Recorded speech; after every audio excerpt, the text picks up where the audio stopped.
বাবা, হ্যাঁ বলো। বলছি আজকে তো ভ্যালেন্টাইন্স ডে, হ্যাঁ আমি জানি। তো সবার ভালোবাসার মানুষের জন্য কিছু না কিছু নিয়ে আসে। তো তুমি কিছু আমার জন্য নিয়ে এসেছো? হ্যাঁ, তোমার জন্য আমি একটা জিনিস নিয়ে এসেছি। তাই নাও।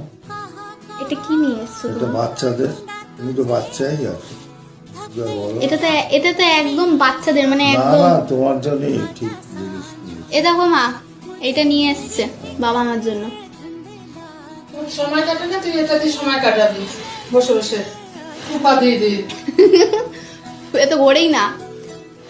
হ্যাঁ ঘুরবে ঘুরবে, আরে কাত করে ঘোরা এরকম এরকম মাথা। কই একটু কাত। বাবা, क्या बताऊं